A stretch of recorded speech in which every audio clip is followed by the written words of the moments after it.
Good afternoon. It is my pleasure to welcome all of you to the December 19th, 2004 regular meeting of the Forsyth County Commissioners, actually our last meeting of this calendar year.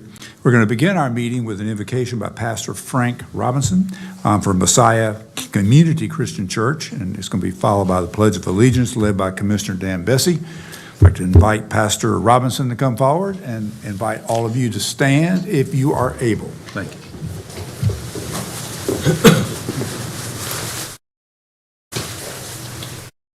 Let us pray. Maker of heaven and earth, we first thank you that this day did not start without us. We thank you for good health and strength and activity of our limbs. We thank you for life, health, and strength in these uncertain, trying, and even confusing times. We thank you for every leader that's represented here, and let them be ever mindful of the honor to serve and allow them to come into divine alignment for the needs of the people. And bless them to lead morally and ethically. While we don't know the future, we know who holds the future, and we trust you for direction and clarity. We ask that you will continue to cover this nation as you're calling us back to prayer. Cover the state of North Carolina and this great county as we make every effort to hear your voice in every decision, to follow your direction and allow leadership not to lose sight of where their help and strength comes from, for we are but stewards of your authority. So as we now near the close of another year, let us reflect on positive moments and seek you for a better and greater year before us. Now may your hand govern this session. May your goodness and mercy always follow us the days of our lives as we strive to remain, dwell, and even find peace in your presence. This is our prayer. Amen. Amen. Pledge allegiance To the flag of the United States of America and to the republic for which it stands, one nation, under God, indivisible, with liberty and justice for all.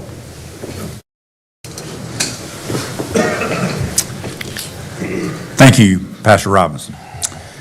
Citizens who are interested in participating in the public session portion of the meeting, you may do so by calling 336-422-1200, and you'll be placed on hold until the public session begins. And that's not to be confused with the public hearing portion of the meeting, which actually will take place first. Again, for those that wish to call in, it's 336-422-1200. Members of the audience who are interested in participating in the public session portion of the meeting, not the public hearings, please fill out a speaker card and return it to our clerk, Clerk Matthews, at the end of the table. The first item on the agenda is a zoning petition of Charles William Pettit, Evelyn Pettit, and Charles and Dawn Pettit, revocable trust from AG and RS20 to RS20, also known as zoning docket F1645. We actually had a public hearing, and actually it was closed on November 21st, 2024.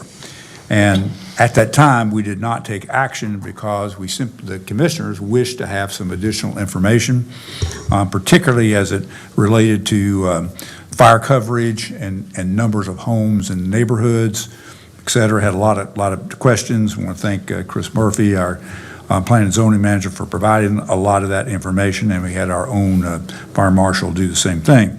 In any case, we returned here today for action, and even though the hearing has been closed, we can reopen it briefly, and just think if there's no objections from our commissioners who are here, we can open it. And I was going to propose a 15-minute period with 7.5 minutes in favor and 7.5 minutes in opposition. We can also have Chris Murphy come forward and give us we've had this brief several times. He could give us the short version, and we can see what the issues are, and then we can open the public hearing.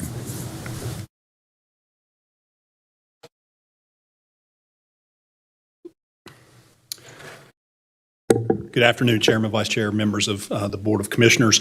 This is a request of the Pettit family to rezone almost 40 acres at the terminus of Furman Drive from AG to RS20, 20,000 square foot lot size, single-family residential, located near the county line along Thomas Road, NC 109. This is a subject property highlighted in yellow. It's accessed via Southland and a couple other surface streets. So it has no direct connection to Thomasville Road, NC 109. That subdivision, those homes are basically 20,000 square foot lots. Those homes were built probably late 50s, early 60s. I believe the street itself was platted, the subdivision was platted sometime in the late 40s, early 50s. Subject property highlighted in yellow. Again, it's predominantly agricultural and wooded, again, at the end of Furman, and it does orient east-west, and then there's an extension that goes north towards the creek. Subject property shown on the South Suburban Area Plan update. It does recommend 0 to 8 units per acre, single-family residential. Just some site photos. Again, we've been through these in the past. I'm just going to zip through those real quick.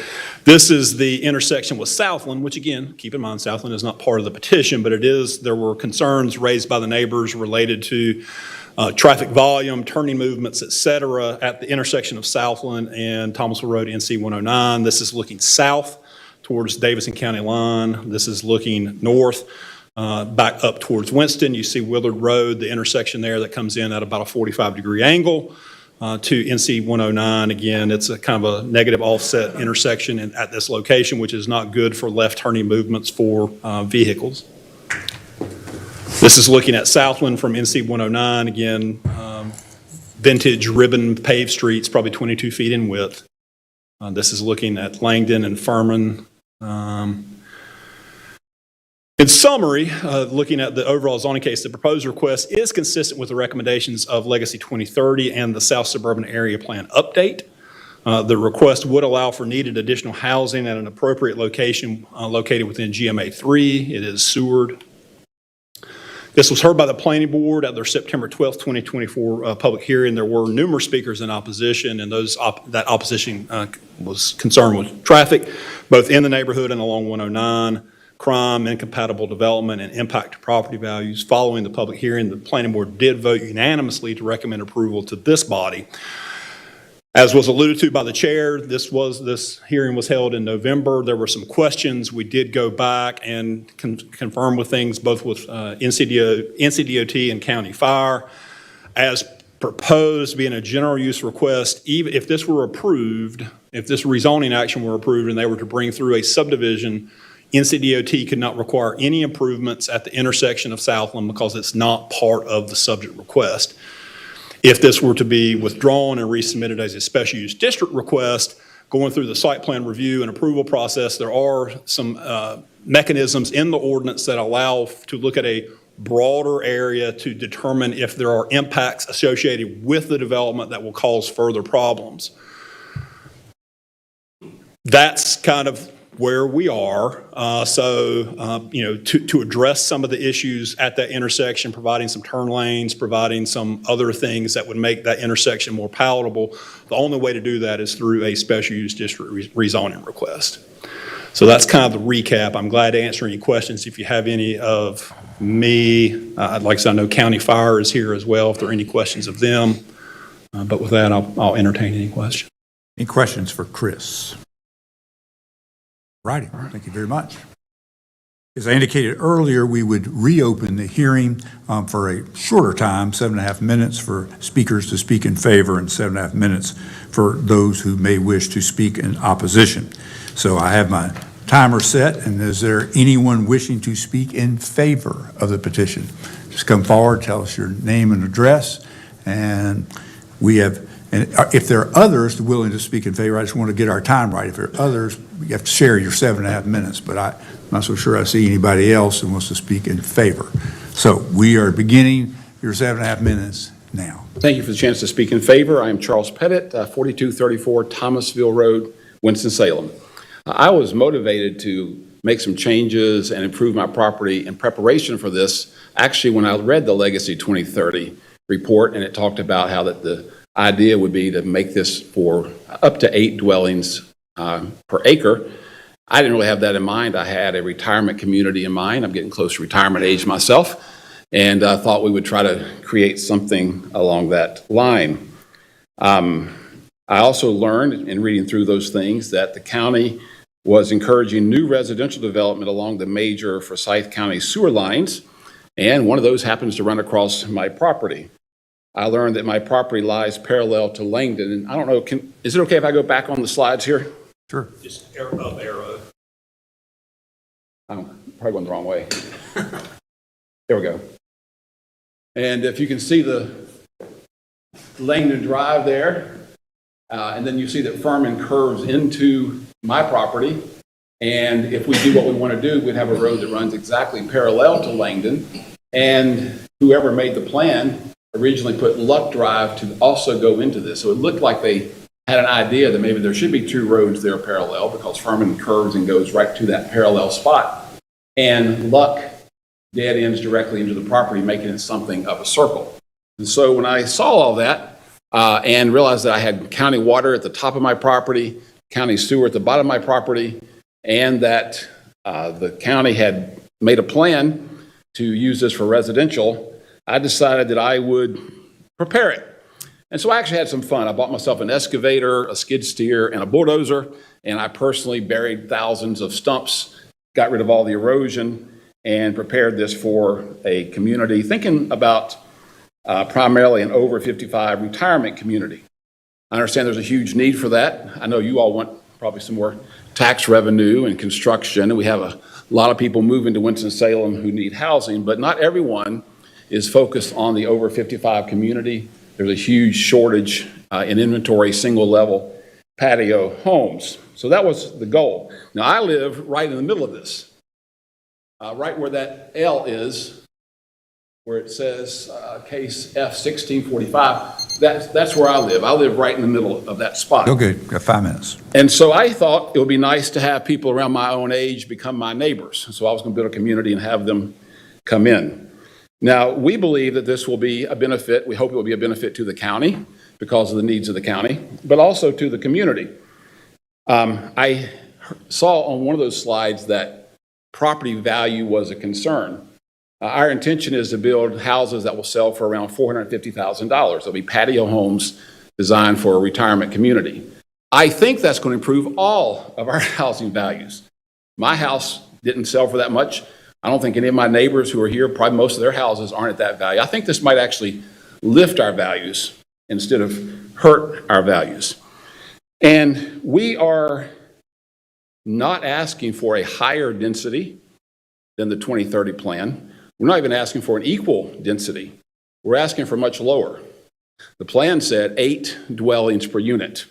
Our request today is 2 dwellings per acre. I think it's actually a little less than that.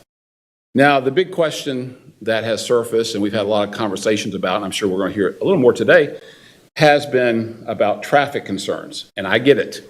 I live right in the middle of this. I pulled out onto 109 this morning. I will pull back off of 109 when I go home this afternoon. I live right there.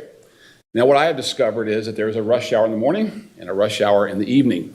And if that's the time you're pulling on and off, you need to be really careful. But I live there. My daughter lives next door to me. My other daughter lives right there as well. And so we too would love to see somebody improve 109. There's a lot of traffic there, and we would all like to see it. Whether we build there or not, we would like to see it. But I think that our approach is unlikely to add a lot of traffic during those times. We're going to build an over 55 community. Nova Triad is the builder. Every subdivision they have built in this area has been a retirement community. I think they have so far had exactly one occupant who's under 55. Now, retirement people aren't taking kids to school, and they're not driving during rush hour.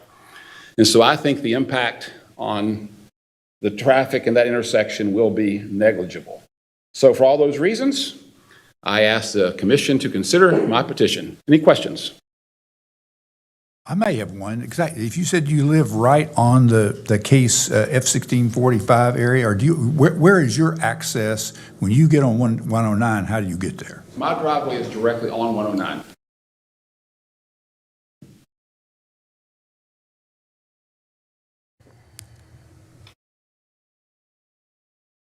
That arrow is where I live, right there. That's his house, and the driveway is probably in this vicinity. Just out of curiosity, have you thought that with the traffic concerns about actually using that and connecting it to 109? You know, I think that whoever originally planned that didn't want that to happen. And I say that because if you look at how my property dead ends onto Thomasville Road is only, I think I have about a 35-foot property, and I think you have to have more than that. I don't own the property on the left and right, so I don't think it'll be wide enough to actually have an access. And maybe Mr. Brown, many years ago, didn't want anybody to have an access back there. I don't know. But he gave it to his son, and for some reason, they made that a very narrow entrance that cannot be used. Yeah, I don't know what the requirements are for road frontage, but I know that. I don't either. Usually there's like a 60-foot right-of-way, I was told. I'm not the expert. And Right-of-way usually extends on either side of 109. I mean, the actual road would have to be 60 feet wide with the coming off the road that will be coming back through there. I don't know that. I don't know the answer, but. I don't either. But I think that would resolve a lot of the issues that your neighbors are concerned about. Yeah. Yeah, I wish I had I don't know if somebody else is an expert on the requirement. When I read about it, I heard that there had to be a 60-foot right-of-way for that road to come in. Maybe somebody who knows the code more than me. Chris has a. Yeah, 50 or 60 foot would be I mean, if you were if there was looking to be a stub that would come in, a road that would come in on Dr. Pettit's property to access what's shown in yellow, it would have to be a minimum of 50 feet of right-of-way, probably based on the type of road it would be. I doubt it would be a collector street. I think collectors require a 60, but just a local street requires a minimum of 50-foot right-of-way, and at 35 feet in width, Dr. Pettit is correct, you could not get one on that narrow piece. And so does you did indicate that your daughter lives next door? Yes. Does she have one of those strips of? It does, and if you can convince her to do something with me, you're going to be doing really well. Say what? I said, I'll give you her number and see if you can talk her into doing something with me. So. Well, that's probably not our job, but. There are other issues. That if you come off of 109 right there, it goes down very, very steeply into an area that's got it's like a miniature canyon. There's a creek that runs through there. So to get in from there, even if she were to give permission, would be a challenge. I hear you. Good. Thank you Thank you, very sir. much. Our 7.5 minutes have concluded. Let's see if I can get back. And now we're ready for those who might wish to speak in opposition.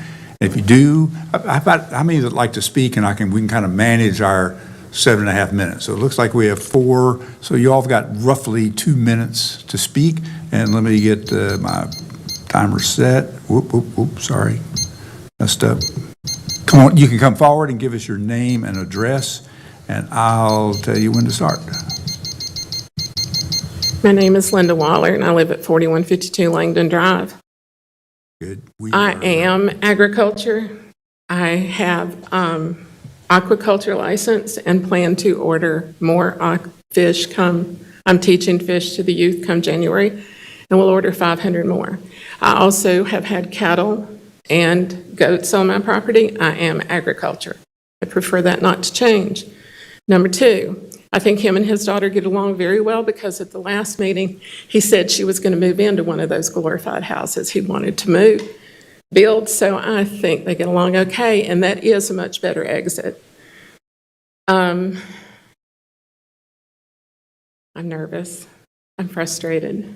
The traffic on that road, Lux Road, is a cattle path road. It was built, it dead ends down there and is made of gravel. So there's not actually a Lux Road.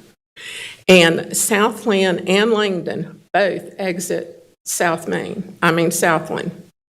And because Furman and Langdon both exit Southland, it's a very dangerous intersection. And their child was killed at a bus stop there because you cannot see coming over that hill. So this is a serious issue on the exiting of his property. And I think him and his daughter could work it out if they chose to. And I would need to be AG with RS-20. Thank you. Thank you. Got about 6 minutes left. Next. Just give us your name and address. In fact, we can, I think, grab the mic give a little help there. We can get that. You got it. Well, There we go. I'm, Let's check to see if it's on.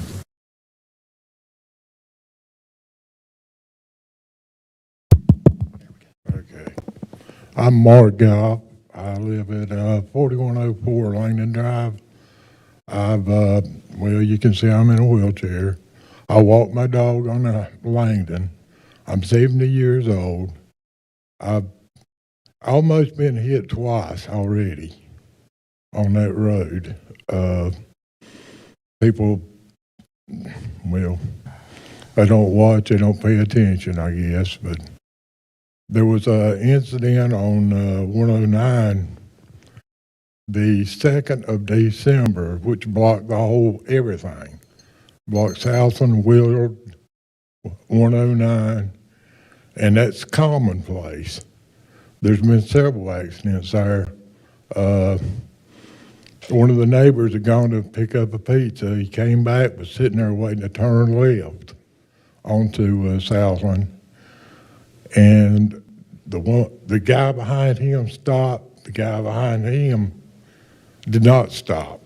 Evidently just didn't see or wasn't paying attention. But it tore up Jack. Anyway, the main thing about this is the traffic coming out of Southland or going into Southland north. They have to be very observant of what's behind them, what's coming up from down that hill. I'm nervous too. But they have to be very observant of traffic coming up behind them. So I've been sitting there before and had one pass me on the left. I was sitting there waiting to turn in, had a tractor trailer come up beside of him, the right, which is there's no road there. That was, curbing was there at the time. But anyway, that's basically my spiel. To me, there should be a second access road, not just Southland. I beg you to go down and look at the road. It's not wide. The curve there, well, it's actually supposed to be a separate highway, Southland and Langdon. Well, it curves around where you would think that Langdon and Southland were the same road. The curve there, a lot of times you have to sit and wait, especially if, like the lawn care people and anyone pulling a camping trailer. It's not wide enough to accommodate a car and a camping trailer turning at the same time. You have to sit there and wait till one comes through the curve. We just got a couple minutes. We've only got two more speakers. Well, I thank y'all. Thank you for being here. I'll stop it while you come up. There you go.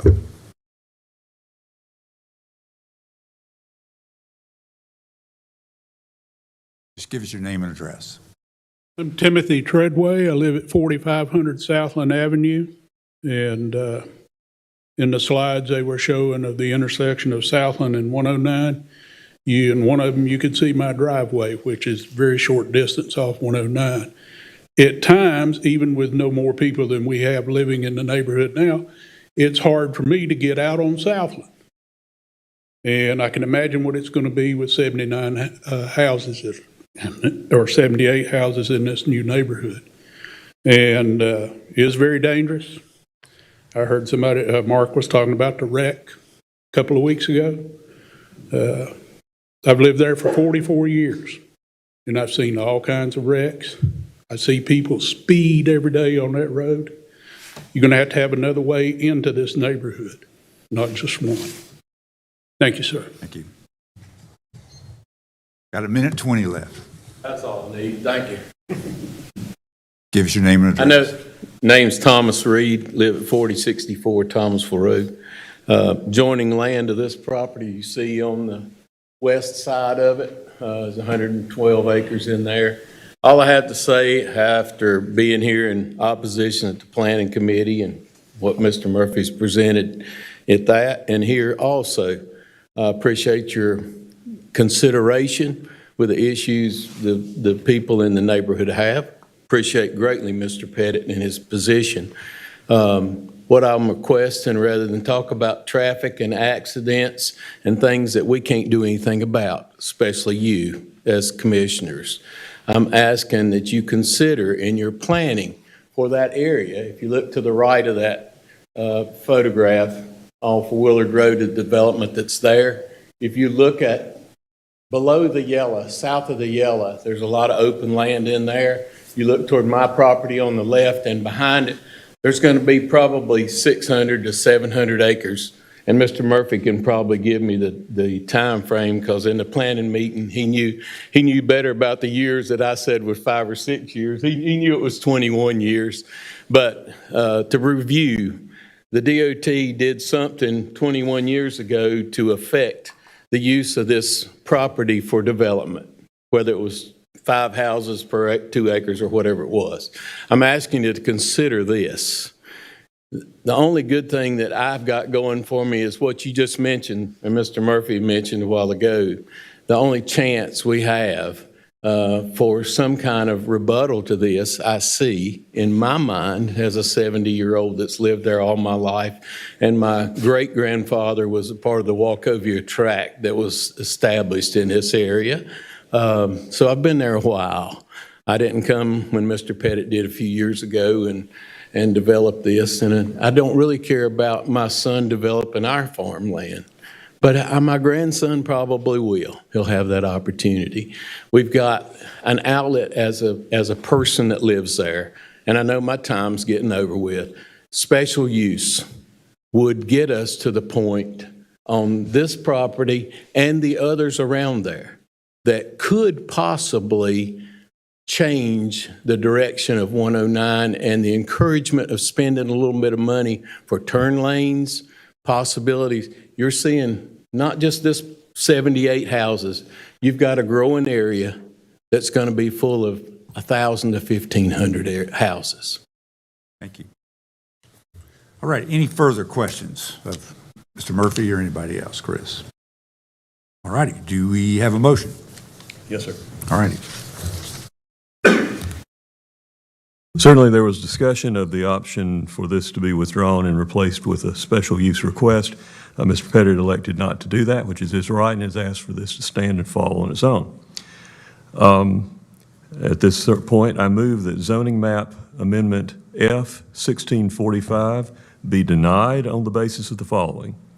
The proposed general use zoning amendment is petitioned by Charles William Pettit, Evelyn Pettit, and Charles and Don Pettit Revocable Trust to rezone a 39.85 acre piece of property from AG Agricultural and RS20 to RS20, residential single-family minimum 20,000 square foot lots, is not consistent with the recommendations of the Legacy Comprehensive Plan and is neither reasonable nor in the public interest because, 1, the subject property consisting of an undeveloped site located at the terminus of Furman Drive near the intersection of Thomasville Road and Southland Avenue is currently zoned AG and RS20 and is adjacent to property zoned AG and RS20 with uses consisting of single-family houses and undeveloped land. And 2, Thomasville Road is congested, and this rezoning would double the number of houses allowed to be built on the site, doubling the potential traffic impact on Thomasville Road, such that this proposed zoning would not be compatible with surrounding property uses, and the additional traffic would be feeding onto Thomasville Road exclusively through a single exit which also serves the existing adjacent subdivision, further concentrating traffic at a hazardous intersection. Is there a second? Second by Commissioner McDaniel. Any discussion? All in favor, please raise your hand.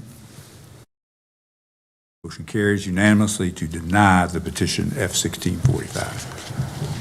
All right. Next item on the agenda is a public hearing on an ordinance amending chapters 3 and 10 of the Unified Development Ordinance Units, UDO, to revise Board of Adjustment procedures. And Mr. Murphy has also reviewed this a couple of times, but you can give us another snapshot review. I will. Good afternoon again. Thank you. This is a text amendment of Chapters 3 and 10 to revise procedures for the Zoning Board of Adjustment and a couple other cleanup issues. Chapter 160D of the North Carolina General Statutes contains regulations governing development in municipalities and counties within the state. Specifically, Section 160D 406 includes specific standards for quasi-judicial proceedings, such as those used by the city and county boards of adjustment. Section 160D 406 requires variances to be approved by a 4/5 majority, while other Board of Adjustment decisions be approved by a simple majority of board members. The current UDO language for the city and county BOA approval process is not consistent with these statutes. As such, staff is proposing this text amendment to clarify these provisions. I do want to make it clear we've been following the correct procedures. The ordinance just does not reflect what those procedures are. So we are changing them to make sure that the ordinance is consistent with state law, but we have been following what state law says. In addition, there's some minor changes to the site plan and special use permit requirements to address inconsistencies, making it clear what type of site plan is approved for what type of application. And then finally, there is a provision that kind of cleans up some titles in the ordinance. You have the Director of Planning, you have the Director of Inspections. Well, it's been the Director of Planning and Development Services now for 11 years, so we're cleaning that up to make sure we get rid of those old references. These are just some of the actual specifics. I don't think there have been any questions on this, so I will just kind of gloss over these. Just to reiterate, in summary, this amendment will ensure that our regulations are consistent with the state enabling legislation. It will clarify the UDO requirements for different types of site plan applications, and it will update the references to the current title of the department director. This was a staff-initiated rezoning, so obviously our recommendation was for approval. It did go to the planning board in July after holding the public hearing where there were no speakers in opposition. The planning board also unanimously recommended approval to both the city council and the board of county commissioners. The city council did consider this back in late summer, early fall, did approve it in September, and I'm before you today asking for the same action. So with that, I'm glad to answer any questions. Any questions for Chris? This is a public hearing. Speakers will have up to 15 minutes to speak in total, to speak in favor of this request, and up to 15 minutes total to speak in opposition. Is there anyone wishing to speak in favor of this petition? Is there anyone wishing to speak in opposition to this petition? All right, declare the public hearing closed. Is there a motion? Move approval. Motion to approve by Vice Chair Wizenhut. Is there a second? Second. Second by Commissioner Bessie. Any discussion? All in favor, please raise your hand. Motion carries unanimously. All right, the next item on the agenda is a public hearing on the zoning petition of NCCL 622040-80, Clementine Drive LLC, from limited industrial to general industrial with special use, as outlined in zoning docket F1651. Again, I ask Chris Murphy, Planning and Development Service Director, give us a brief overview. Thank you again. Yes, this is a 5.49 acre piece of property located at the southeast intersection of Clementine Drive and Clover Drive. Again, the request is rezoned from limited industrial to general industrial special use. The proposed uses, the majority of the uses that are proposed are already allowed in the existing LI zoning district. In addition, they are requesting use manufacturing C, further limiting that to NAICS 325 chemical manufacturing. This was the original proposal, and NAICS 327 non-metallic mineral product manufacturing. Note, most NAICS uses require the use manufacturing C, which is only allowed in the GI zoning district. I will get to the evolution of the uses in a second. There have been some changes as we have moved through this over time. This is the subject property shown on the Legacy Growth Management Area Plan map. It is located within GMA 3. It is located in the county jurisdiction, but very close to the village of Clemens along Hampton, off of Hampton Road. Subject property highlighted in yellow. You notice that there are a couple of existing buildings on the subject property. This is located at the eastern terminus of Clementine Drive. Again, Clementine ties back into Hampton. You do notice that there is a single-family residential neighborhood to the east, part of the Pepper Tree development. Otherwise, most of the area in that, most of the property in that general area, specifically around this, is zoned industrial. Whenever you cross over the railroad back to the north, you've got some RS9 zoned property, and then, of course, the RS9 to the southeast, as I mentioned, the Pepper Tree development. Subject property on the countywide aerial imagery, outlined in yellow again. This is an existing developed light industrial business park. There are existing buildings on the subject property. This is the subject property shown on the Clemens Comprehensive Plan, and I note that that is the Clemens Comprehensive Plan because, again, this is one of the issues that we have with some of our area plan processes.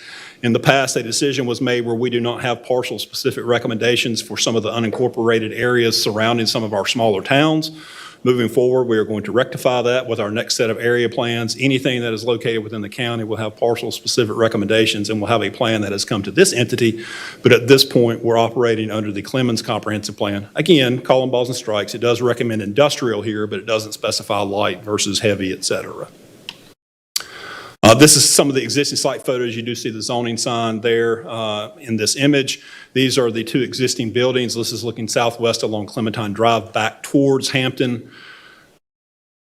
Subject properties to the left.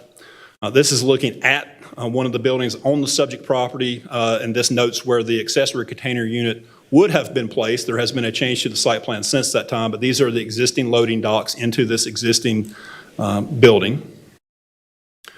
This is looking north from the subject property across Clementine Drive. The subject property is in the foreground, so the image is taken from the subject property. And this is just looking closer at the intersection of Hampton Road and Clementine Drive. Again, a little bit further to the southwest of the subject property, but again, this is where it would hook on to Hampton and get out to other arterials. This was the site plan that was submitted with the request. I X'd it out because there is a replacement site plan, I believe, in your materials. The site plan, again, shows the existing buildings, but they have now proposed to remove this external storage unit where the chemicals were going to be stored, and it had a containment area and some fencing. That is going to be removed and is going to be moved inside the subject property. This is, the existing building. This is the latest version of the site plan, again, that is included in your packet. You notice that that storage building has been removed, and they are proposing to store all of their chemicals within the existing building. So again, a revised site plan, and there also are some revised written consent and conditions that I'll get to in a second. There were a couple of written consent and conditions that dealt with what the new storage facility would look like and what the fencing around that storage unit would look like. Well, now that they have removed that, we've removed those conditions because they're no longer applicable since they're just utilizing the existing structure. Kind of looking big picture before I go to some of the other changes. While this request would facilitate new industrial activity within an existing business park, the request is inconsistent with Legacy 2030 recommendations to minimize offsite impacts of high-intensity land uses. The proposed manufacturing C-use may generate noise, odor, dust, vibration, or other off-site impacts to nearby residents. Approval of this request could lead to future requests for additional manufacturing C-uses on the site and additional requests for GI zoning on nearby properties. Some additional modifications that have happened, again, I've already mentioned the change to the site plan to remove the storage unit. The revised written consent and conditions have been modified to read under other requirements. The only permitted uses allowed under the manufacturing use classification shall be those classified under NAICS 325998 and shall be further limited to only allow concrete additive manufacturing and mixing. So just that one subset under NAICS 325998. The second part of that requirement, or the second additional condition, is all manufacturing or storage activities related to that particular use, 325998, shall be conducted entirely within an enclosed building. This was heard by the Planning Board at their November 14th, 2024 public hearing. There were 2 speakers in opposition, and they spoke about concerns related to potential impacts of noise, odors, dangerous chemicals, and other similar issues. The opposition was also concerned with setting the precedent of other rezoning requests to GI. Following the public hearing, the Planning Board did discuss the issues and recommended approval of the request. modifying it to limit the requested manufacturing C use to NAICS code 325998. That was by a 5-2 vote. Again, as I just previously mentioned, there have been some further modifications since this went to the planning board, changing the site plan to get rid of the outdoor storage container, so all the chemicals will be inside. And again, those two new conditions under other requirements that require it to be limited to NAICS 325998 only for concrete additive manufacturing and mixing. And again, that all activities take place inside the building. With that, I'm glad to answer any questions. Any questions for Chris? I have maybe just one question for you, and it really has to do with some of the timing with this. I'm curious when the initial information about the company, the chemicals, and the details of that actually arrived into your office. It's been an iterative process. I will say that. We had some preliminary conversations with the attorney of record back in the late summer, early fall, related to what the use would be, et cetera. It's my understanding he represents the property owner. They were trying to attract a business. There were some issues with disclosure that they couldn't tell us exactly what it was, but they could give us enough information we could classify it. At the planning board meeting, so back in November 14th, they provided some additional information that actually had some of the chemicals, some of the material safety data sheets, some of the things that we had questions about and like went to our building code experts on about what type of storage and limits on the amount of materials and those kind of things would have been helpful. We got that at the public hearing in November. Now, since that time, I believe it was a week, maybe 2 weeks ago, following the first briefing on this, we got some additional information from the attorney that actually disclosed the company. So again, it's been an iterative process, but that sometimes happens due to disclosure reasons. I got it. Thank you. Any other questions for Chris? Just one. Thank you. Chris, would approval of this particular request set any binding legal precedent or expectation on the part of other applicants that GI requests more generally would be approved in this area? As far as setting precedent and legal precedent, I would have to turn to the attorney. In my opinion, this is probably, even though it is identified and it's a GIS use, it is so narrowly crafted that it probably could be construed not to set a precedent because you're looking at one particular subset of a use, but I'll defer to the attorney on that. And I would agree with what Mr. Murphy just said. However, if you allow a GI in this area, it does open up the door to more requests for such. Having said that, this is a legislative decision, and you as a board have tremendous discretion and leeway in determining what is in the public interest. Would you suggest that we would be under any additional obligation to consider more general GI requests in this area? I mean, but of course, everyone has the opportunity to make a request, but that we would be under any burden to approve such requests. You would not have any burden to approve it. It would make it more difficult to argue that GI in general is inappropriate if it has been approved in this area. Having said that, as Mr. Murphy indicated, this is already an industrial park, and the uses which are being proposed are wholly enclosed within the current existing building. I mean, the reason I sort of drilled down on that a little bit is because of the recent legislative action regarding downzoning and some question about how broadly that provision is intended to be interpreted. But unless you have some additional... I don't believe that would affect this particular decision and going forward in the future, because this would be a request for more uses rather than fewer. All right, thank you. All righty. All righty, this is a public hearing. Speakers will have up to 15 minutes total to speak in favor of this request, up to 15 minutes total to speak in opposition. And let me get my timer set, and we'll invite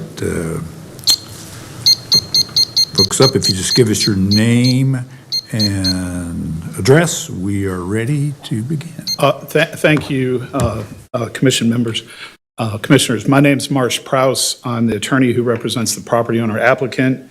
That's NCCL 6220-40-80 Clementine Drive LLC. My office address is 380 Knollwood Street, Suite 700. I'm with law firm Almond Spry, Leggett, Crumpler, and Horn. We are thrilled to have here, all the way from Arizona, Mr. Neil Sheehan, who you can see from his jacket is with Master Builders Solutions, which of course is our proposed tenant. And he is the one who has a better understanding than anyone else in this room of what exactly these folks intend to do and how they intend to do it in this property. So I'm going to quickly turn it over to him because I think that's the best use of our time. However, real quickly, and I want to thank Chris Murphy and his staff. They've done a great job. This has been a difficult process. The real difficulty is because you have under your development ordinance this manufacturing C category, which can only happen in general industrial zoning. And the way that manufacturing C is written, anytime someone is mixing two liquids, even if they don't react, even if they're inert, that is defined as chemical manufacturing. So that's really why this has been difficult. This is a fantastic fit for this building from our perspective, and we hope that you're willing to understand what Master Builder is going to do to the extent that you can agree with that by the time Mr. Sheehan has done what he's going to do to talk to you about what they do. So I'll go ahead and turn it over to him. I'll just say real quickly, I have a client representative for the property owner. Mr. Cannon is there. I think Mr. Owens may be wanting to use some of our time as well to address this. So that being said, I'll turn it over to Mr. Sheehan. Thank you. Again, my name is Neil Sheehan. Appreciate the opportunity today. I am the head of operations for Master Builders for the U.S. and Canada. I've been with the business for 28 years. I'd just like to say that the Master Builders was founded in 1909 in Cleveland, Ohio. We still operate there as our headquarters. You may not know it as a household brand, but within the concrete construction and the cement producing industry, we are very well known by reputation for products, but more for people. We solve problems. We help concrete get better. So we are an additives business. Everything we do is water-based solutions, and we enhance the properties of concrete. So we don't make concrete, we don't make cement, we do additives. We operate 10 locations, blending facilities around the US, 3 in Canada. These are what we call cold blends, right? We are, everything is in a closed loop. It's from tanks through hoses to mixing vessels to tanks into trucks. It's fairly automated process. There's nothing exposed. There's all water-based, so there's nothing airborne. There's no dust. There's no vapors. We don't require any respirators to be worn in the facility. There's no real noise other than the compressors that run the actuators and the pumps in the plants. So we don't require hearing protection. We offer that to employees, but you would not really hear anything going on in the facility if you were just standing in the parking lot. So it's, again, a fairly simple process, but quite a bit of automation. We also have all of containment inside. We're required to have at least 110% of the largest tank plus 20 minutes of water suppression if there was an incident. We've never had a release from any of the sites in the US and Canada. It's just not that big of a volume inside of space that size that you would have any kind of risk. Even if you tried to really sabotage a system like this, it would be really difficult to force that out. The other big issue was the container outside. So there is one particular material that we use, and the reason why it has to be in a container is because we bring it in a concentrate. We use it in a very small dose. It's just to adjust the pH and the formulations, but because it's a concentrate, it requires us to have that separate container. What we've done is we've gone back, talked about it, and we went to the suppliers. We can actually source a lower concentration, a lower solids version of that, which would get us under the threshold to eliminate having to have separate storage containers for it. And then we can have it like we have the other materials inside the building. And again, that to us now, we're actually going to do that at the other sites because it's worth the cost of using a little bit more of a dilute formulation on the transportation side to eliminate having to have this separation. Therefore, there'll be nothing outside relative to storage. There'll be no operations outside. In fact, we will load all of the tanker trucks inside the building. And we expect that we'll run a single shift, 7 to 2:30, probably 6 to 8 trucks for the operation. We don't run on the weekends. And I would say probably the truck intensity is lower than you would probably see if this was a distribution warehouse type operation. Thank you. Good. Thank you. So just so I'm clear, where are we on our time? We have 10 minutes left. 10 minutes left. It beeps every 5 minutes. Okay, you want me to go for a little bit? You go ahead. So just to follow up on a little bit of that, as my client, which is the owner of the property, has learned more about this proposed tenant that we're hoping you'll welcome into the business community here, we've gotten to the point where we can be very specific about this. And it's gone from being some inside, some outside, to being 100% inside. It's confined to a single NAICS code to the extent it's a manufacturing C use. We can still have the light industrial uses we already have, but to the extent that we're moving in this direction, it can only be a single NAICS code. And actually, we've gone beyond that and said, not only does it have to be in that very specific NAICS code, but it has to specifically be the manufacturer of concrete additives.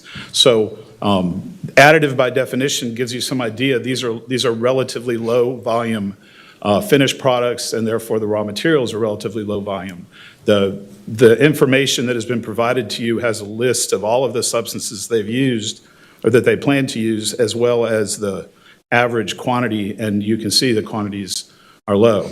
So I've been doing this for about 25 years. This is the most specific rezoning I've ever worked on at this point, between moving it all inside, limiting it to a single NAICS code, and then even within that code, limiting it to just this very specific use. So other than master builders, there's probably only 3 or 4 other companies in existence that could come in under this zoning to use this the way we have it. And honestly, if you look at your permitted use table, there are other uses that could happen at this property that would be more impactful to the neighbors in terms of the noise and the dust. So it's difficult. People don't always understand chemicals. Chemicals can be frightening. But once you look at what's actually being used here and you see that the acetic acid, which was the chemical that was going to be stored outside, is a concentrated form of vinegar. They also use molasses. They use preservatives. They use some things that are used as preservatives in food.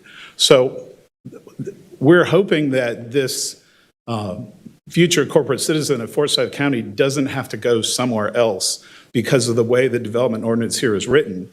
We actually have 2 choices. We looked about, we either have to seek this rezoning, which we knew was going to be a challenge, or figure out a way to amend the development ordinance.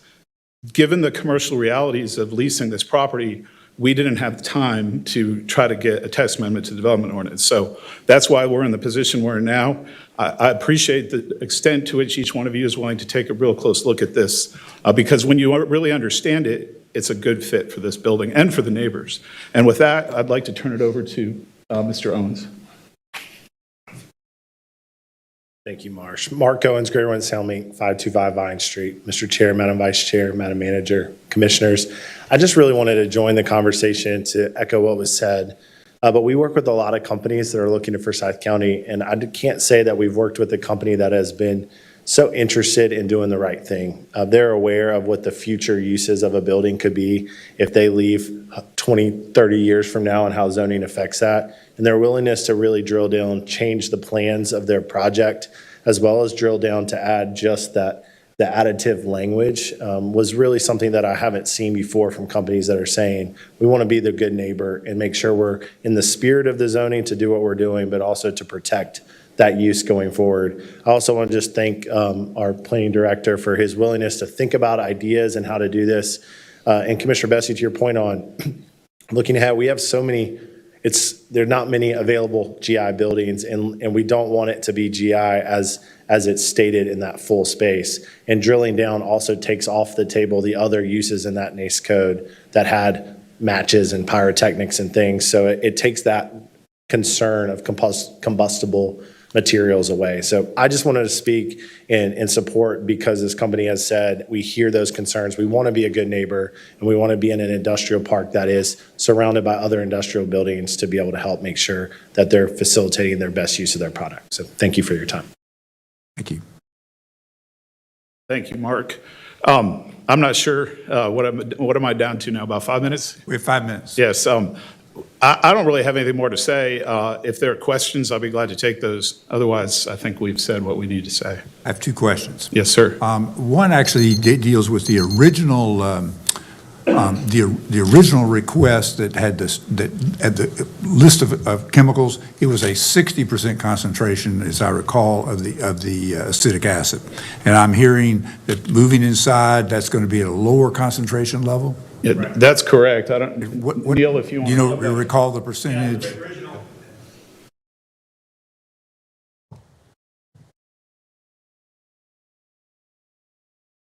Original concentration is 56, and the dilution will be down to 40, which gets us under the threshold where we need to have this separate type of container. Right, so the flammability is still there, but it's not as bad. I think it's more of the pH aggressiveness of the concentrate material that makes the need for the special container. And the 40% makes it suitable for us to handle just like we will all the other materials inside the facility. Okay. So it's good for us and our people too, right? And it's one less hassle, and it's a little more cost on transportation, but I think it's a really good compromise. We're actually going to take it to the other facilities and move in that direction. It makes a lot of sense. And the second question, kind of for both of you. I think because we received some opposition kind of issues, particularly from the Village of Clements. And at the time that that's why I asked Chris Murphy about sort of this timeline of when the information was available. And that's why I guess I wanted to try to understand a reluctance to not share that information at the very beginning, because the planning staff's initial review did not have that information. So I was just curious about why that was delayed. I think I'm best to take this, which is, the rezoning is always a little awkward because the property owner is the one controlling the zoning on the property, and it wants to rezone it for a prospective tenant. So my client here is trying to go ahead and get the process started, but is reluctant to be speaking for, what is a technical user of the property. And that's really where all this comes from. We have strived every time there's been a request for additional information to make it available. This matter also involves, because these are small chemical additives, we needed to get comfortable enough between my clients, the property owner and master builders, that they felt comfortable sharing the specifics with us that we have furnished to you. It may not be the formula for Coke or anything like that that's locked up in a vault, but this is really granular information that we have provided, and it's unusual to go to this extent. We're very thankful that Master Builders has been willing to participate in the process, but yes, it has taken time, and as you've heard, they actually have modified their operations as part of this process with this movement to move the acetic acid inside the facility by making it more dilute. So when all of this started, their processes were different. I wish we had never had the false start of having to account for this exterior storage trailer, which is just a single modular storage trailer containing 300 gallons of concentrated vinegar. But that's the way this has unfolded. And sometimes in commercial transactions, believe me, I would much rather have had all this neatly packaged from the get-go, but that's just not the way things always work. And certainly apologize to the extent that has made everyone's jobs more difficult here. But it's been a good experience. I think Neil would say that it's made Master Builders better, and hopefully now with a favorable vote on this, you can allow them to proceed to become a part of your business community here. Other questions before they sit down? Yes, I've got just a couple. Marsh or Neil, either one of you. I heard that personnel working inside the facility, they don't have to use PPE. Is that correct? You're required to wear eye protection and steel-toe boots. Right. We offer hearing protection. It's not required, and respirators are not required. Is the equipment, are you familiar with the concept of an isolator? Is the equipment encased in any kind of isolator? It is not. Okay. And maybe Mark or you can answer this question with regard to the number of personnel, people that would be employed to work there. What number of individuals would be on site? So we anticipate initially we would have 5 on site for the operations, and we'll probably have 6 to 8 drivers that will be based out of that location. And do you have wage information, salary information for those personnel? If that's not We can certainly inappropriate. make that available if that's requested. Thank you. Other questions? All righty. Thank you both. Thank you. Is there anyone wishing to speak in opposition to this request? Good, we got 15 minutes. I think I'm ready. Come up and introduce yourself and give us your address. And Yes, I'll my name- start a timer. It's Lori Bodwell. I live at 5150 Doc Davis Road, which is more or less 2 miles from this site as the crow flies. And I'm here to reiterate what was given to this board by the Village of Clemens. We are in the unincorporated area of the Village of Clemens. I'm speaking as part of this, the public of Clemens, and you're talking about the public interest and what should be approved by this board if you're really here to protect the public interest. Despite the connotation that this area is industrial area, Clemens is not an industrial area. If we zoom out into the map that's on page 56 of your packet, this is really a few isolated buildings surrounded by residences, including mine. It's not, and with all due respect, I think it is a slippery slope that if we approve this, that it's going to be hard to say no to the next owner of the next building in this area that wants to do something similar.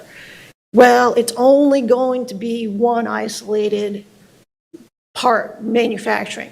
But is that really going to be true 5 years from now or 10 years from now? Or when the guy next door wants to change his zoning? I direct you to the negative aspects of this proposal that are listed in your packet and emphasize that it's not consistent with the plan for development. It's not consistent with what Clemens is or what the people of Clemens want to be. And I just want you to take that into consideration because oftentimes that gets lost in the shuffle, and it's certainly lost in the presentation of this request, because this request is presented to the board as something that is in an industrial area isolated from people with only a few homes. I mean, not the fact that these homes are pretty much within spitting distance is really kind of swept aside in this whole thing, but it is not isolated. When you get the industrial area, the noise, the vibration, the dust, again, there's not a barrier to that where just 500 yards and then it stops. It's the whole area of Clemens, this is just one, and then there's the next one. And how do you say no to the next guy? You don't, because he's going to have a good argument to say, well, this was allowed, and I've narrowed mine down. That's not what the zoning regulations are all about. And I want you to stay consistent with the purpose of the zoning, consistent with the plan and the legacy 2030 plan that's in your packet. Thank you. Just give us your name and address. Hello, my name is Ryan Murphy. I live at 6844 Orchard Path Drive. I'm not in agreement of this rezoning. First, I'd like to start out discussing the four property addresses you refer to that would be affected in this rezoning takes place. Two of these addresses the attorney reached out to are empty lots. When he said he has spoken to all owners, in reality, there are only two owners occupied homes. This is, in my opinion, can be misleading. I don't believe that the builder for these lots is concerned with the rezoning taking place. If these lots were owned, occupied, I'm certain too they would oppose this rezoning. The Pepper Tree subdivision is a large neighborhood. The rezoning would affect more than two homes that were notified. A football field is 360 feet. Your regulations state that properties within 500 feet are the cutoff. This is only a little bit more than a football field. Still too close to comfort, in my opinion. On November the 14th meeting I attended, it was mentioned that the concrete company would be taking over 2 buildings. After last Thursday's meeting, I now understand why the second building was included. It's a square foot issue. You needed both you needed both in order to meet rezoning requirements. So in reality, this company will not be using the second building that we know of. What if they decide to sublease it out to another business listed? I know last week in the meeting that was a big concern to you, Mr. Martin. Sir, I hope today it's still a concern to you because it is for me. There's a paragraph that's listed, there's a paragraph that lists all the different types of businesses that could potentially move in. Most concerning, car wash, dog kennel, body shop, fire station, recycling center, just to name a few. The noise impact from this type of businesses is very concerning. I know for a fact no one on the board would willingly vote for something like this in your backyard, just a football field away. The last meeting on November the 14th, the attorney would not give the board of directors exactly the chemicals that could be kept in the facility, saying it was proprietary information. The attorney did email my next door neighbor and tell her the chemicals that would be kept in this building.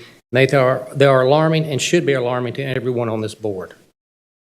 In another letter I received from the attorney states that any air pollution or any air permit would not be required.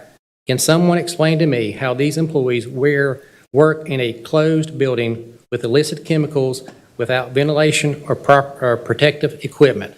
I find that hard to believe. Mr. Prowse forwarded information about the company and in fact mentioned a list of protective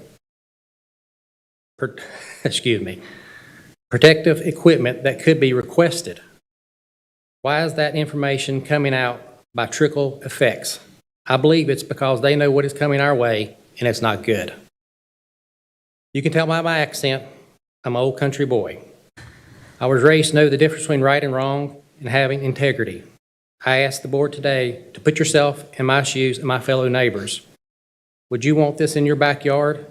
And why is the owner of this building trying to put this in our community? I ask you guys to do the right thing today to stop it. Plus, I'm running out of vacation days to show up to try to start fighting this. Thank you. We have 7 minutes left. Is there anyone else wishing to speak in opposition? And are there any other questions regarding facts of the matter? Go ahead. I just would like to hear from the 2 speakers in opposition whether the modifications to the conditions and the fairly extreme narrowing of the actual uses that could take place affect your evaluation of the dangers of this particular facility would pose. Setting aside for the moment the precedent question. I personally don't feel they're being upfront right about that what they're doing. Would you step? Yeah, I personally don't feel they're being truthful about what they're doing. Like I said, this information has trickled slowly when you guys have, I think, asked for it before. And it's proprietary, they weren't going to give it out. If you, like the lady mentioned before, if you open this up, what other can of worms are you opening up to other businesses coming in there? You have this other building that they're not going to use, but it's going to be rezoned because if you pass that, in this list, there's a dog kennel. You won't want barking dogs in your backyard. What does this open up if you allow this to come in here? I have a question for the petitioners on that point, but thank you. You know, and I would echo that, and part of it is the secrecy that's been behind this is the kind of ambush effect. Well, they've changed it, but nobody has any time to look at it. That concerns me. What else are they hiding, and what else are they going to do when everything's inside the building? So, no to your direct question, and really no because, again, it just opens a can of worms of the next request and the next request. Well, we've narrowed it down to just what we want to do, and that's not how the zoning's supposed to work. And again, you wouldn't have any argument against the next request. Well, we've narrowed it down to the, you let them narrow it down to this, and we've narrowed it down to that. So no, to answer your question. May I ask I'm not sure whether this might be a question for Chris, actually. Does the title, the appropriate title for the petition remain all the et ceteras here, or have in fact they been eliminated by the change? The outdoor vehicle, all that. All of those uses are currently, the uses that have been requested, all the uses that have been requested are currently allowed under general use LI zoning today. So if this request was not before you, someone could go out there today and put a dog kennel in. Someone could go out there and put a fire station in. Someone could go in and put any of these uses in there besides manufacturing C, NAICS 325998, concrete additive manufacturing and mixing. That's the only use that they're asking for today that's currently not allowed under existing LI zoning and that someone could go do today. So these uses that are listed here are allowed now? Correct. And I can't speak for the petitioner if they'd be willing to eliminate any of those, but they are currently allowed as we sit here today under existing LI zoning. The only use that's getting added is as narrow as I just alluded to. It's manufacturing C, NAICS 325998, concrete additive manufacturing and mixing. That was the point I needed clarified. Thank you. Chairman, if I may, Chris, is this property subject to inspection, and what does that look like? Subject to inspection is a broad term. If obviously they have OSHA inspections, they have annual, or I'm not sure if the county does it annually or every 2 years, they have fire inspections. There are things where there are ongoing inspections. Any of the modifications to the building to upfit it for the type of use that they're doing, if they have to do installations for ventilation, if they have to do certain types of storage related to high hazard chemicals, all those kind of things go through a plan review process and an inspection. And then again, I'm not sure what their safety regulations are, if they have any other special things because they handle chemicals, but they would be subject to annual fire inspections and annual OSHA inspections. Okay, that's helpful. Thank you. All righty. I declare the public hearing closed. Do we have a motion? Yes, I have one. I want to say I share the concerns about the lack of transparency with regard to the way this petition developed. No one likes to work with a moving target, and I wish I had more information about jobs and wages to try to assess the business impact on this community. We're always interested in that. And I always have concerns when there's anything located near Idols Road because it's a wreck, in my opinion, if anyone wants to ride down that in the morning or late in the afternoon. At the same time, given the limited nature of the proposed use at this point, understanding it is in an industrial area, there's apparently a flawless safety record, as I understand it, on behalf of this company, and the fact that the production itself would occur in essentially an encapsulated environment. I will move that zoning map amendment F-1651, including site plan and special use district permit, be approved on the basis of the following: the proposed special use zoning map amendment as petitioned by NCCL 62204080 Clementine Drive LLC to rezone a 5.49 acre piece of property from L1 to GIS, general industrial special use with uses as set forth in the ordinance, is consistent with the recommendations of the Legacy Comprehensive Plan and is reasonable or in the public interest because, one, the subject property consisting of 2 industrial buildings is located at 6220 Clementine Drive and is adjacent to property zoned L1 with warehousing, wholesale trade, and building contractor uses and is near property zone RS9 with single-family houses. The proposed GIS zoning is primarily intended to accommodate a wide range of assembling, fabricating, and manufacturing activities in appropriate areas in growth management areas 1, 2, and 3 in order to ensure compatibility with adjoining properties. Next, the proposed site plan features two 50,090 square foot industrial buildings and parking with manufacturing use restricted to concrete additive manufacturing and mixing, which may occur only inside an enclosed building. Next, the site has access to public water but not public sewer. Finally, the subject property is located in an existing industrial business park within Growth Management Area 3. The proposed use would reuse existing buildings. All manufacturing activity would take place within an enclosed building, and the proposed use is consistent with a legacy comprehensive plan in the adjoining industrial zoning. That would be the motion. Second. We have a second by Vice Chair Wizenhut. Any other discussion? Yes, thank you, Mr. Chair. The petition, as I originally saw it, would have allowed uses in, I think, more significantly involving fire hazards, pyrotechnic manufacturing, for example. And on the basis of the original petition, I was prepared to vote no on this. I think that the restrictions that have been added are so substantial that they do minimize any additional risk. I am always concerned about precedential impact.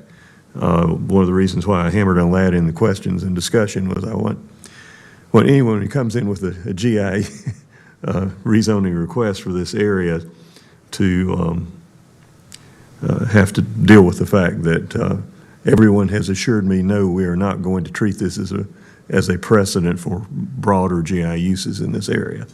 Given that, I think that my concerns have been answered.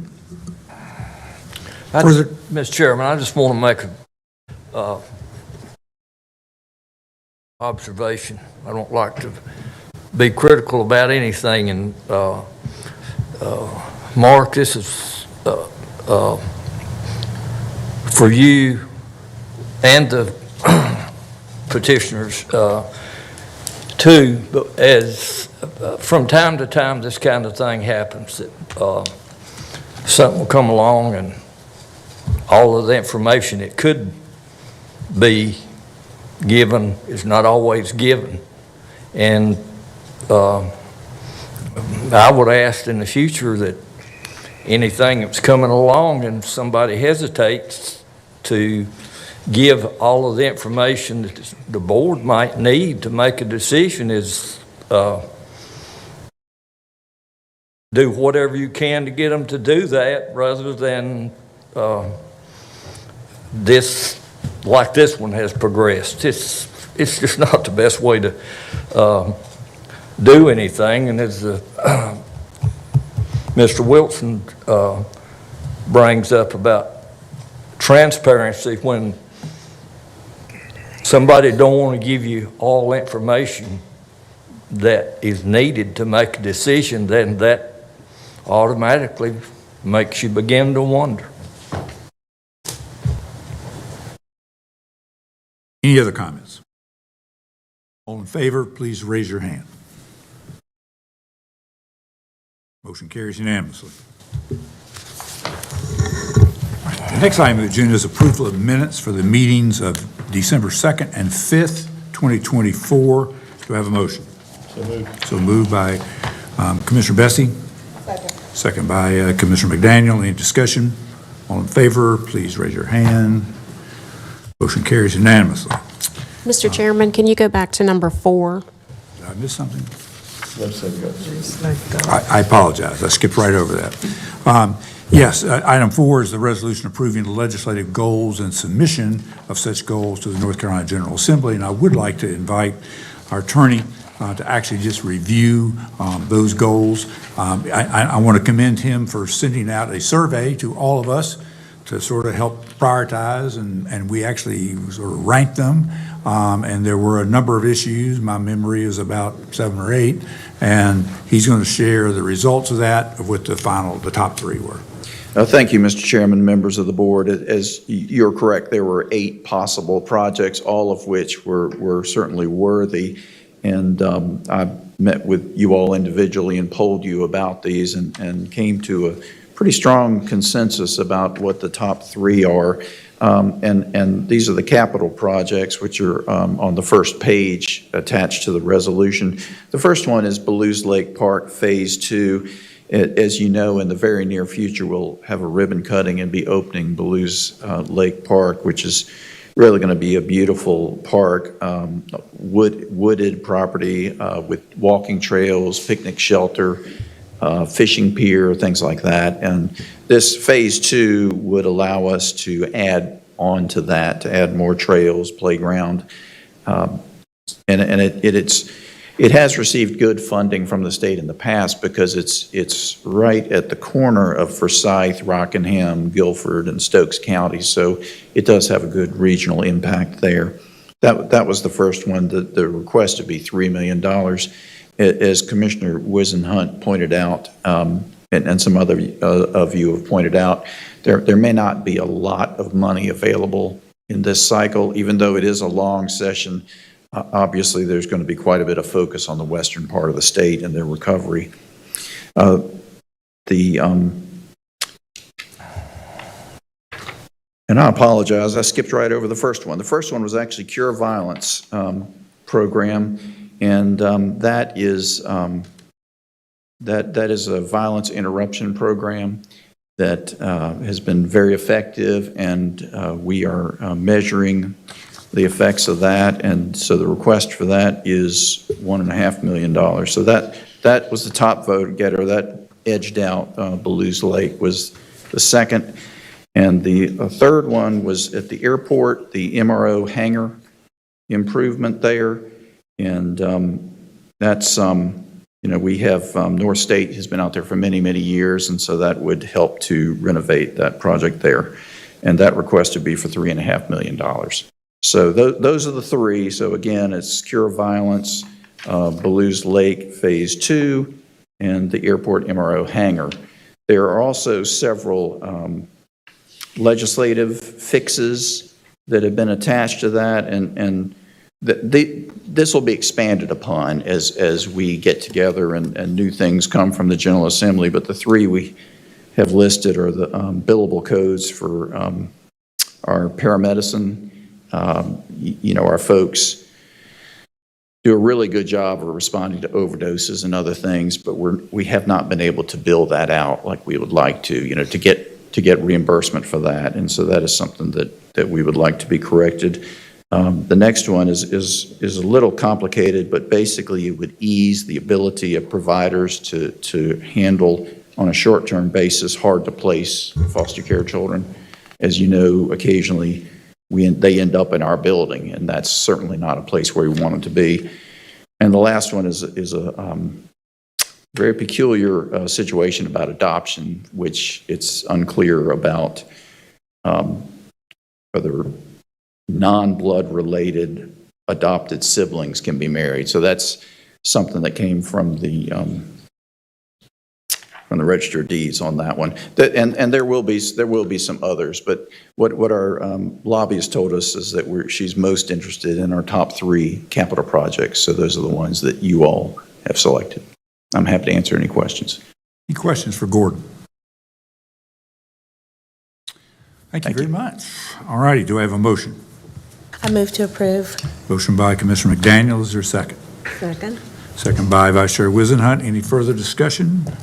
All in favor, please raise your hand. Motion carries unanimously. Very good. Before turning this over to, 2 things. Before turning it over to our manager to review the agenda, I do want to remind everyone that at the very end, it is not on the agenda, but we agreed at our briefing last week that we would give an up or down vote on whether to have digital voting for a period of time using the software that is available. So I will try to remind myself that we do that. And I've had a request that we take a 5-minute recess, and we will do so as we speak.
All right, we're ready to return to open session. We did pretty good on our 5 minutes.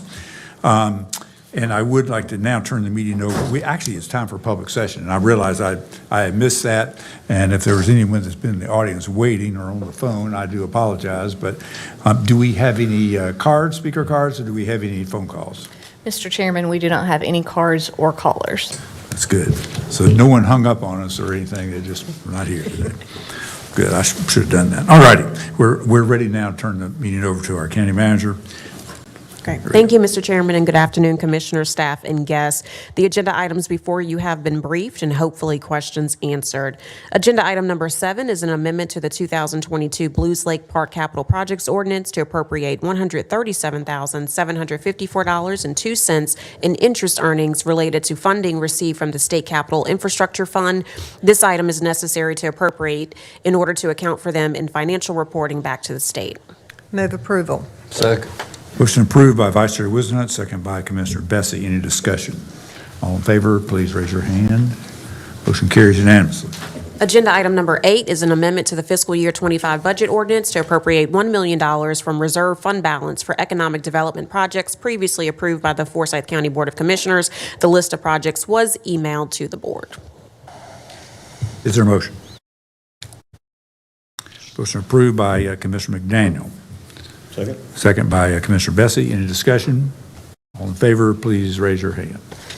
Motion carries unanimously.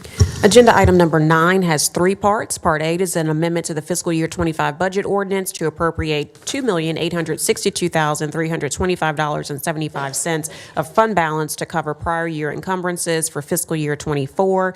B is an amendment to the Emergency Telephone System Special Revenue Fund fiscal year 25 budget ordinance to appropriate $357,761.07 fund balance to cover prior year encumbrances for fiscal year 24. And C is an amendment to the Law Enforcement Equitable Distribution Fund fiscal year 25 budget ordinance to appropriate $175,093 fund balance to cover prior year encumbrances for fiscal year 24. We have a Move motion. approval of A, B, and C. Motion by Vice Chair Wizenhut for items A, B, and C. Is there a second? Second. Second by Commissioner Bessie. Any discussion? All in favor, please raise your hand. Motion carries unanimously. Agenda item number 10 also has 3 parts. A is an amendment to the 2022 County Capital Maintenance Two-Third Bonds Capital Projects Ordinance in the amount of $33,804.11.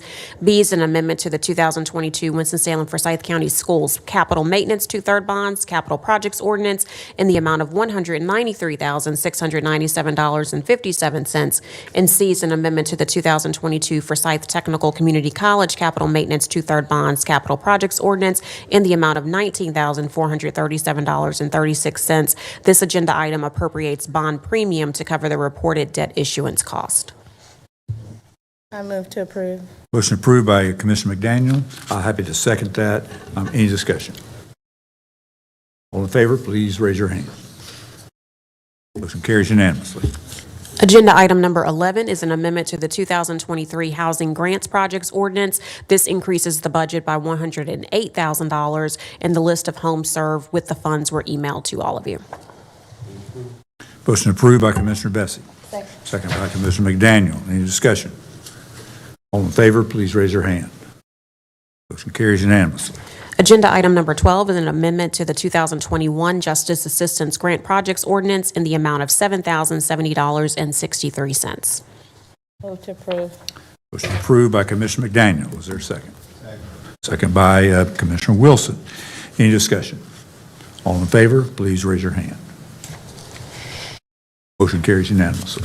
Agenda item number 13 is a resolution authorizing the acceptance of a $6,000 grant from the Winston-Salem Foundation awarded to Forsyth County Cooperative Extension for improvements to the Arboretum at Tanglewood Park and an associated amendment to the fiscal year 25 budget ordinance to appropriate $6,000 from the Winston-Salem Foundation for improvements to the Arboretum. Motion approved by Commissioner Bessie. Second. Second by Vice Chair Wizenhut. Any discussion? All in favor, please raise your hand. Motion carries unanimously. Agenda item number 14 is a resolution ratifying and authorizing execution of an interlocal agreement between Forsyth County and the City of Winston-Salem regarding the shared use of the fiscal year '24 Edward Byrne Memorial Justice Assistance Grant Funds and the adoption of the JAG project ordinance to appropriate 2024 JAG funds. The county's portion of the grant funds is in the amount of $120,214.50. Approve. Motion approved by Commissioner McDaniel. Second. Second by Commissioner Linville. Any discussion? All in favor, please raise your hand. Motion carries unanimously. Agenda item number 15 is a resolution authorizing execution of a consent to assignment of hangar lease at Smith Reynolds Airport from Mount Aero Properties LLC to Signature Flight Support LLC and an amendment to the second consolidated and restated lease agreement. The existing terms and conditions of the second consolidated and restated lease agreement will apply to the new leasehold. Motion approved by Commissioner Bessie. Second. Second by Commissioner McDaniel. Any discussion? All in favor, please raise your hand. Motion carries unanimously. Agenda item number 16 is a resolution awarding and authorizing execution of a contract for brokerage services to NAI Piedmont Triad LLC. The firm will be utilized to sell the Hall of Justice property and will receive a commission rate. Move approval. Motion approved by Vice Chair Wizenhut. Be happy to second it. Any discussion? All in favor, please raise your hand. Motion carries unanimously. Agenda item number 17 is a resolution authorizing execution of an amendment to the agreement with Farragut Systems, Inc. for North Carolina Property Tax System software. This increases the current agreement in an amount not to exceed $40,000 for each fiscal year. Move to approve. Motion to approve by Commissioner McDaniel. Second. Second by Vice Chair Wizenhut. Any discussion? All in favor, please raise your hand. Motion carries unanimously. Agenda item number 18 is a resolution authorizing the purchase of cameras for the Highland Avenue Center project.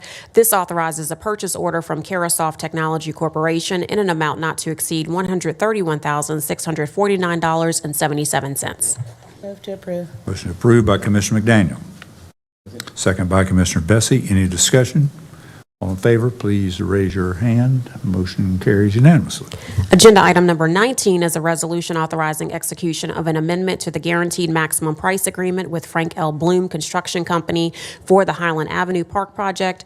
This increases the agreement by $97,767 to relocate the playground. Staff is still negotiating with Bloom regarding cost recovery for this, but would like to proceed with the project. Move to approve. Well, okay, motion by Commissioner McDaniel. Second. Second by Vice Chair Wizenhut. In discussion, I'd like to, I realize the contract, I believe, expires on December 31st. Am I right about that? I think it may be tomorrow.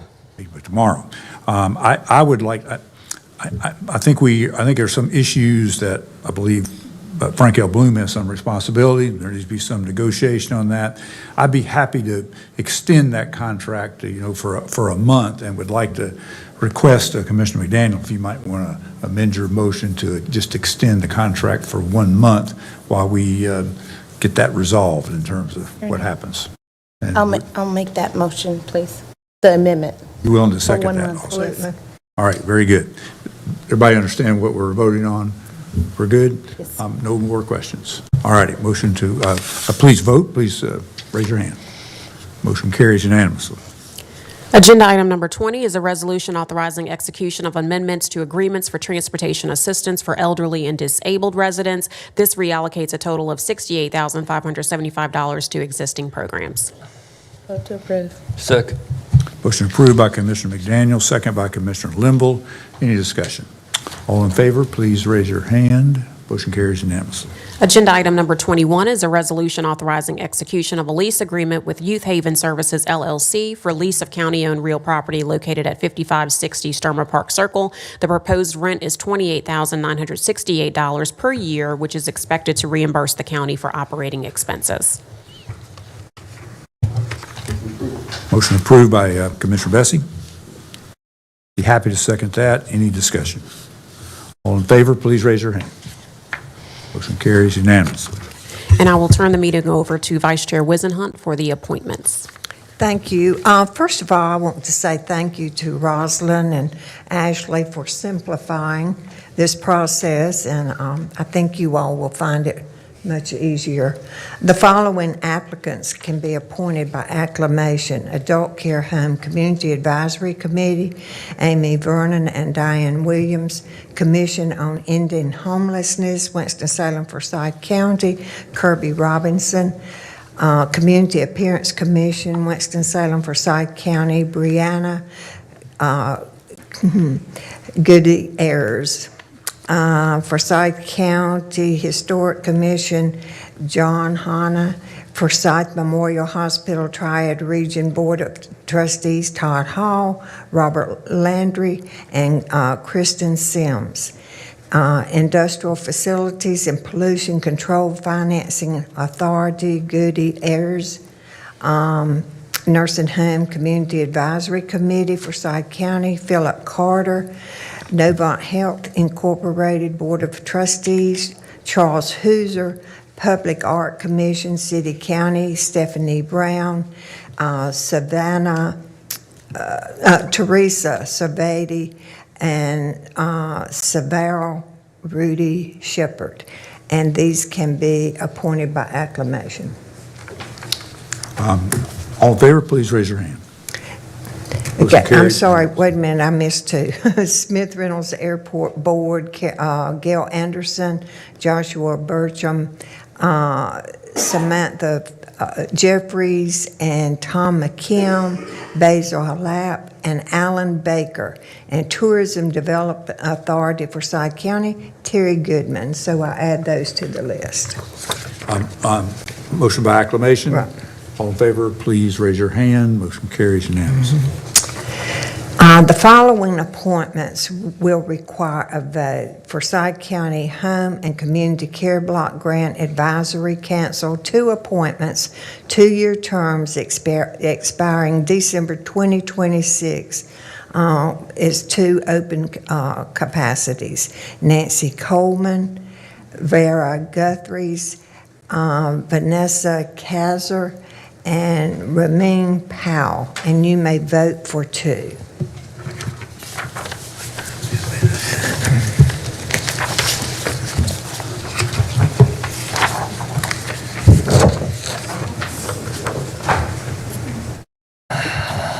I've been looking for it for a while too, Commissioner Wilson. It is in one of those stacks. Took a while to find it.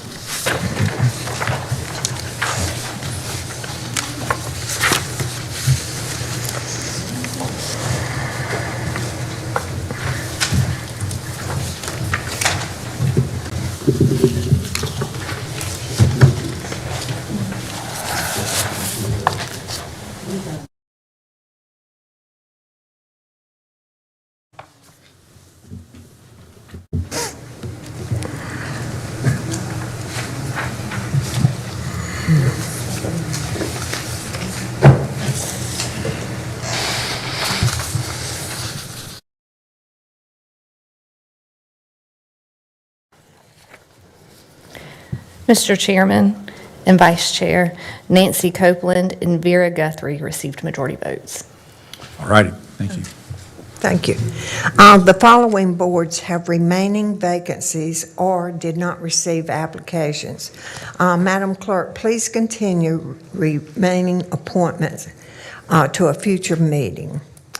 And that completes our appointments today. I would like to say that we did have a little thank you for our committee members a couple of weeks ago, and it seemed as though they all appreciated it. And I do think we might have better coverage in the future since we do acknowledge their hard work. And I learned some things about some of these committees, and I can understand why we don't have more applicants, because some of the committees really require almost a full-time position.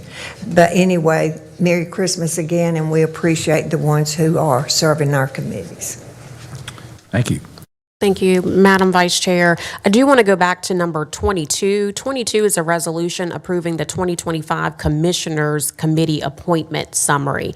And that is just the appointments that you all would like to, the commissions you would like to sit on. Okay, it's Adult Care Community Advisory Committee, Animal Services Advisory Board. Madam Vice Chair, 22 It's is. way back. Yeah, 22 is really, it's your committees. Our committees, list.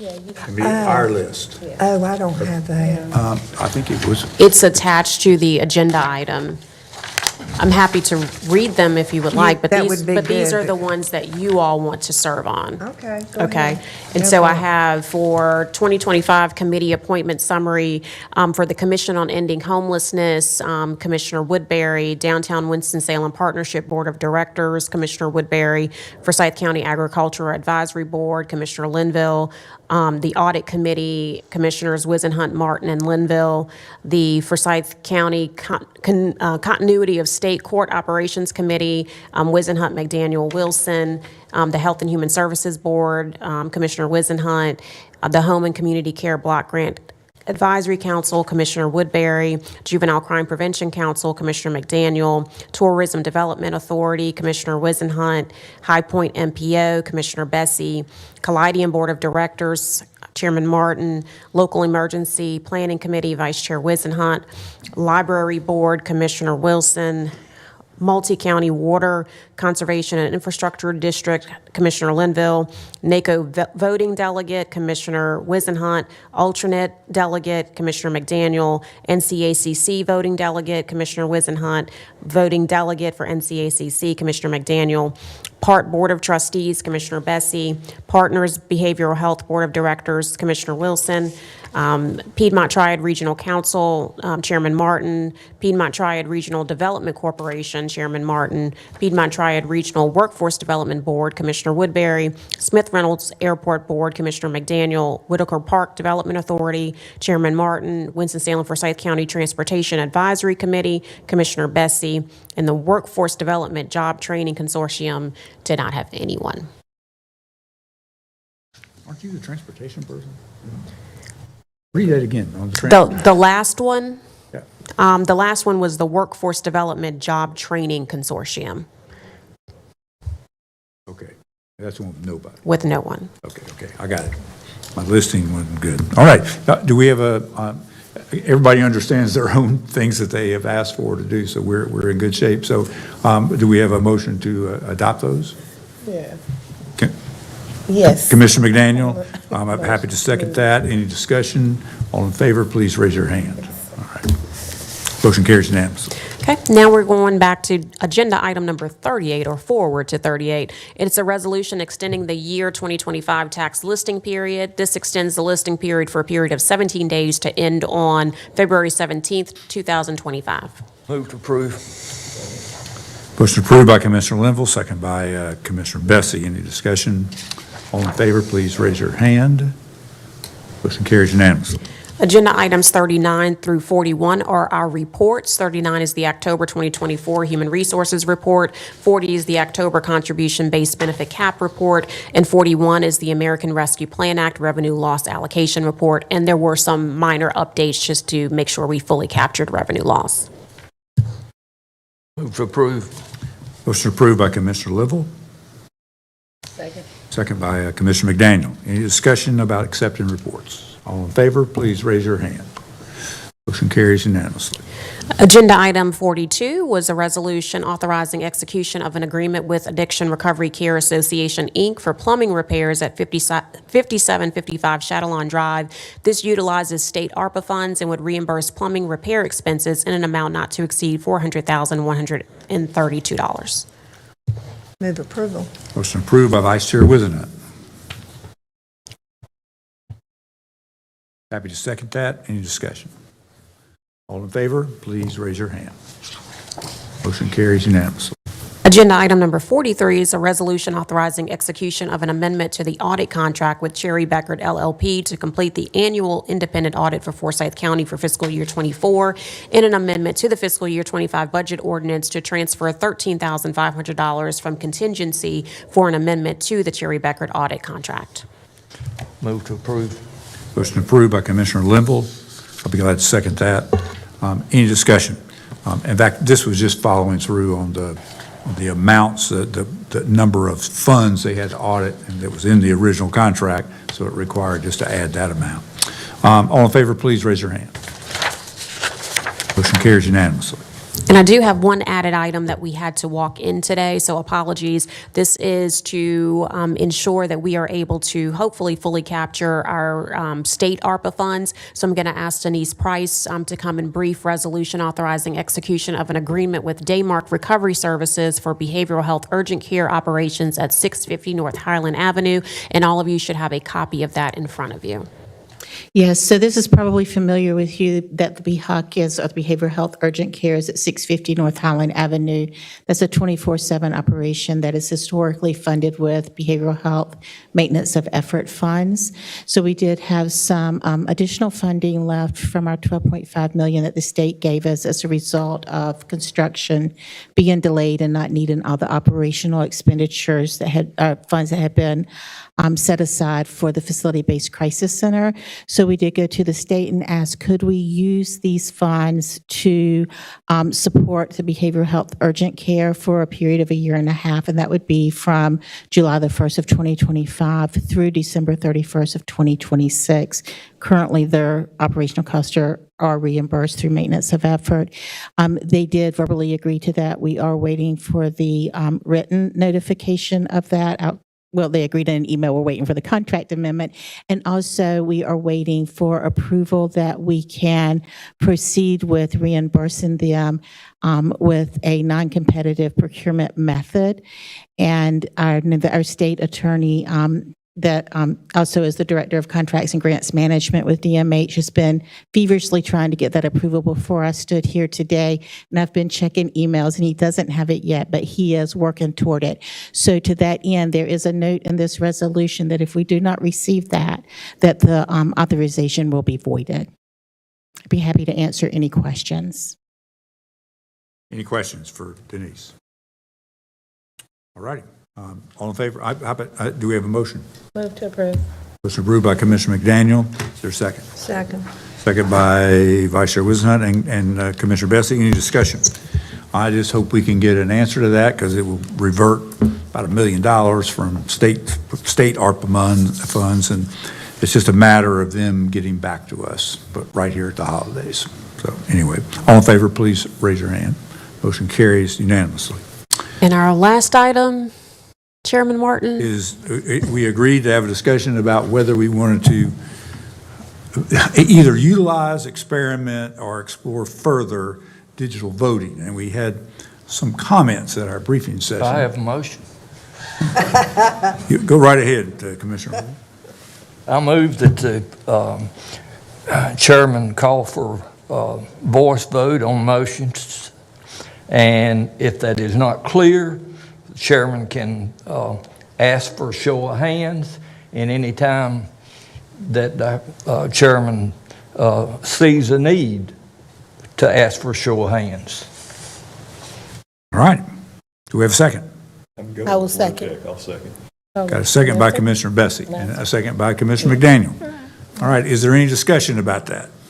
I have a question, just for clarity. So are you saying that the motion is strictly for raise of hand, is not a hybrid of hand and the technology? Just hand? No, the technology's X.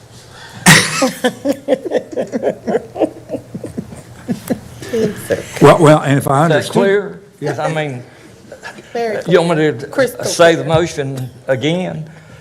No, I'll say it again. he does not so, want any but- more technology. Okay, he doesn't, okay. The technology is out for me. Use a verbal call for motion and second on actions. If the call is not clear, heard clear by the chairman, then chairman asks for a show of hands. And any time that the chairman feels the need to, such as zoning matters. It's good. And that is a little different than the raising of hands, because this would switch back to all in favor of say aye, and then it would also have to ask for those in opposition. So the opposition person could say aye or no, and then if there's any, if the clerk can't figure out who said it, then we'll clarify it, or if it was a 4-3 ayes and a bunch of them, then we may want to clarify by raising our hands, if I understand your motion. Or if you just wanted, it seemed like to me last week when there was some conversation that maybe someone didn't want to have the show of hands. That's okay with me too, but I just, the verbal is, I think it's always been done that way until, always don't mean, I guess something is the best, something new comes along once in a while, but it's always been that way for many, many years, and so that's the motion. I won't disagree. I think we're still in discussion. I think probably I was confused around, it seemed as if you presented kind of two ways, one to vote and then to kind of clarify if there was a need. And so that's why I was wondering were you saying that we could clarify with the technology, but you were saying clarify with another method that's still. Clarify by hand. And when we get to a point we can't do that, then if somebody wants to consider technology, they can. I would just add that I don't have any real opposition to that. What I will say that I found to be convenient for those whom look at our meetings via television, that when the technology is used, the vote becomes very apparent on the screen if the camera isn't zoomed into us.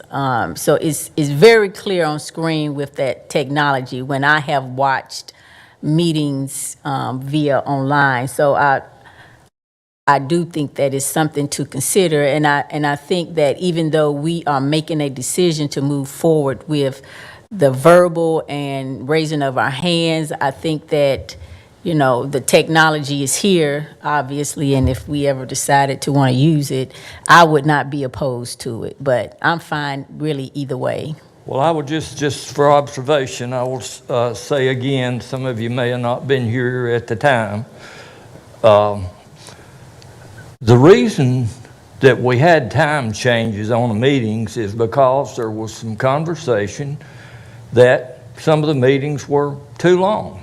And so that caused the meetings to change, and for the staff to bring up the matter that we had the technology, we could use this if we wanted to, then I thank y'all for bringing it up. I'm just not interested in it at the time, but from the conversation last week, it seemed like that would take more time, and that's counter to the conversation 3 or 4 years ago about the meeting change. And I'll leave it at that. I could be more specific, but I'll leave it at that. But if the chairman was satisfied by the voice vote that it went one way, and therefore did not feel necessary to call for a showing of hands, and another commissioner decided it might be the other way, then that commissioner could call for a division? Yeah. Yes. Yeah. If there's or quite frankly, the clerk could say, I didn't get it. I didn't get how people voted and by voice, so we could raise our hands. I think anybody could ask for a hand vote. Okay. To be perfectly clear.